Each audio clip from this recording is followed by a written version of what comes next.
শালা কি গরম রে আজকে। শালা সূর্যকে যদি ধরে আনতে পারতাম তাহলে ওর পাছার মধ্যে ধরে আমাদের পুকুরে নিয়ে 10 বার জলে চুবাইতাম।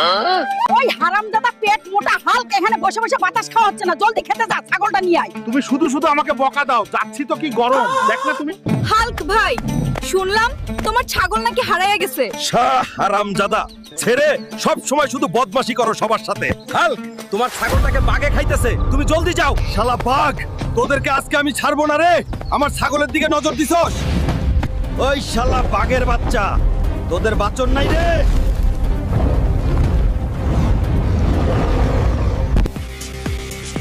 আমার ছাগল আজকে তোদের পেটে থেকে টেনে বার করব। হারামজাদা বাঘ রে, আজকে তোদের পেটে থেকে টেনে বার করব। হারামজাদা বাঘ, আমার ছাগল খাইছস, এখন তোদেরকেই আমার ছাগলের কাজ করতে হবে। হাল্ক ভাই,